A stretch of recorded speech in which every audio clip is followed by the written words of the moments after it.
teria que haver nos Estados Unidos um sistema que impusesse, através do Estado, a imposição dos seus dogmas, desrespeitando a liberdade de consciência das pessoas. A pergunta é, como que isso poderia ser possível? Alguém aqui poderia imaginar que nós chegaríamos ao ponto de uma coisa como essa, de as pessoas serem ameaçadas para fazer determinadas coisas, para acreditar em determinadas coisas, e serem punidas caso não fossem nessa direção?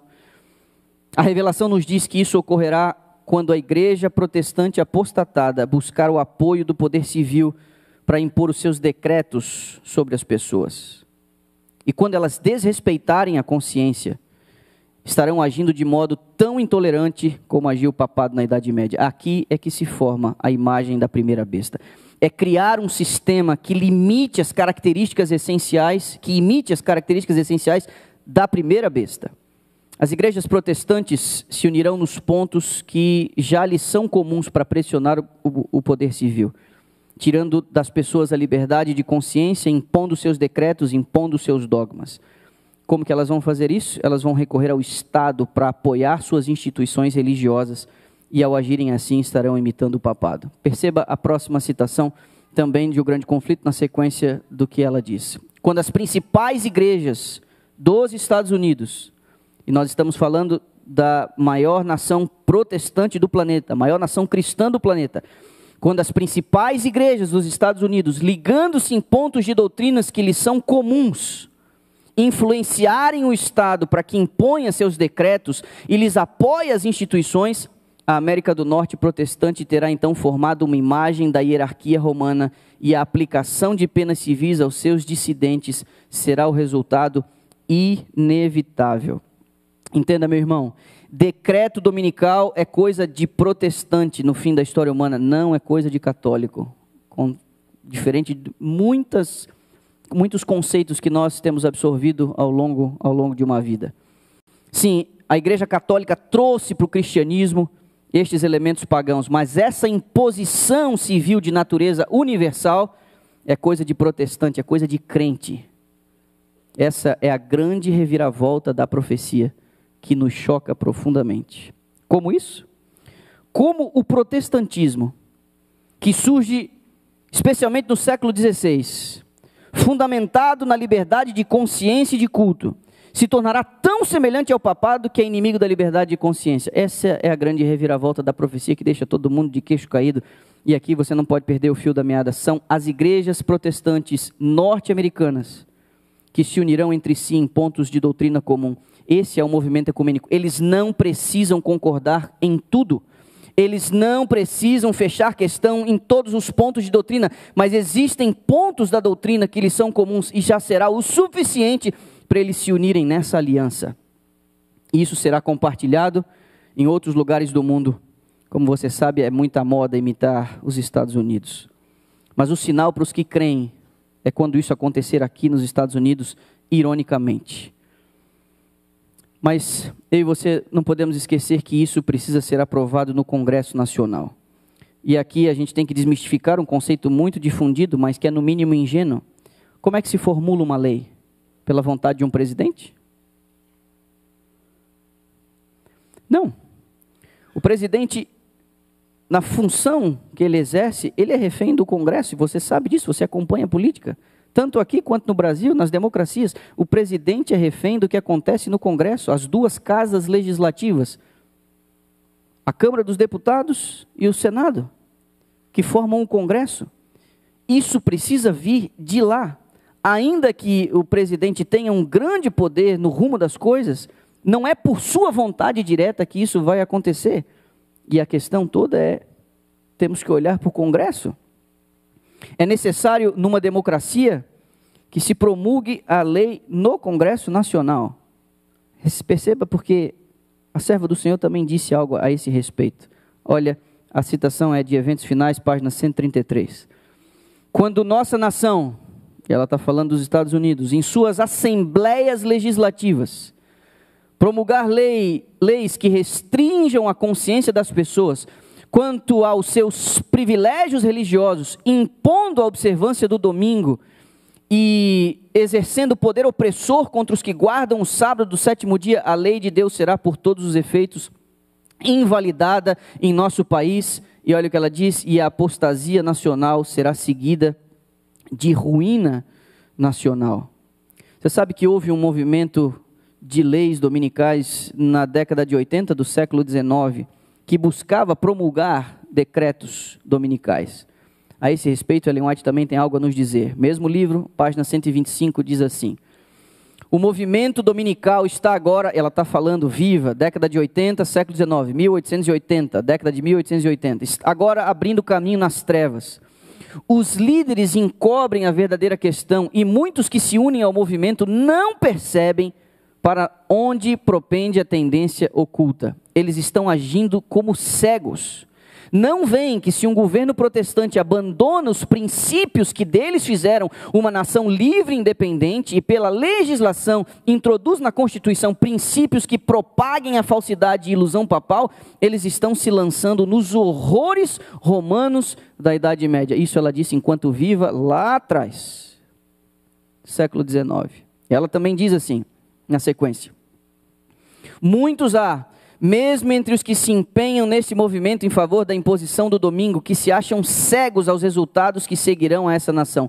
Não veem que golpeiam diretamente a liberdade religiosa.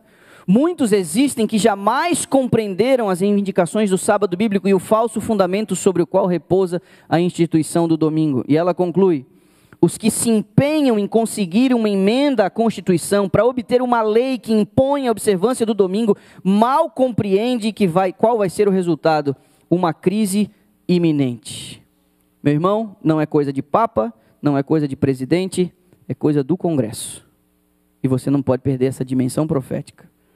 Coisa do Congresso por causa de quê? É interessante porque Deus, em sua bondade, trouxe para a gente luz, para a gente poder compreender as coisas e entender quando elas começarem a acontecer. Por que cargas d'água? Um Congresso Nacional, neste país onde foi estabelecido sob os pilares da liberdade, onde as pessoas saíram de um contexto opressor para vir para cá, para poderem exercer a fé, para poderem ser livres. Muito mais do que a exploração de um novo mundo, era conseguir viver de acordo com sua fé. Como que foi parar desse jeito? A ponto de a profecia indicar que este país vai trair os pilares que o construíram, a ponto de restringirem a liberdade de consciência das pessoas. Como que foi parar desse jeito? Ela nos dá uma pista. Eu vou lhe dizer, algumas dessas coisas não faziam o menor sentido para mim alguns anos atrás. O menor sentido. Mas olha o que ela diz, página 578 do livro Grande Conflito. A corrupção política está destruindo o amor à justiça e a consideração para com a verdade. E mesmo na livre América do Norte, governantes e legisladores, a fim de conseguir o favor do público, cederão ao pedido popular de uma lei que imponha a observância do domingo. Eu destaco aqui apoio popular, pressão popular.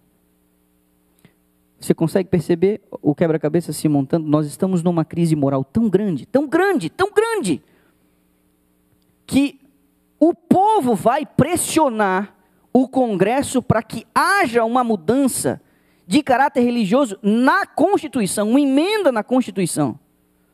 E alguns podem imaginar quão efetiva seria a pressão popular. Meu irmão, na última eleição presidencial nós vimos aqui acontecendo uma coisa realmente inimaginável. Eu não sou ingênuo de entrar na questão aqui direita, esquerda, azul ou vermelho. Eu não sou besta de entrar nisso. O meu papel é ajudar a igreja a compreender que o plano de Deus está em desenvolvimento. E o que nós vimos na última eleição é um homem que se dizia cristão e que em todo o seu histórico e passado, toda a sua biografia desalinhada aos valores cristãos, mas que foi apoiado pelas igrejas protestantes, em sua maioria neste país, E foi por este apoio popular, religioso, que esse homem chegou ao poder. Recentemente, um vizinho meu, pastor aqui de Dallas, disse, isso está disponível, documento do domínio público. Antes de as pessoas considerarem a hipótese do atual presidente ganhar,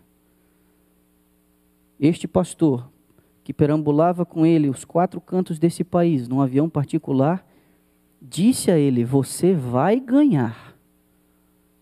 Ao que ele respondeu, você acha realmente que eu vou ganhar? Você vai ganhar. E quando você ganhar, não esqueça da agenda que a gente está formando aqui. Não esqueça da nossa agenda.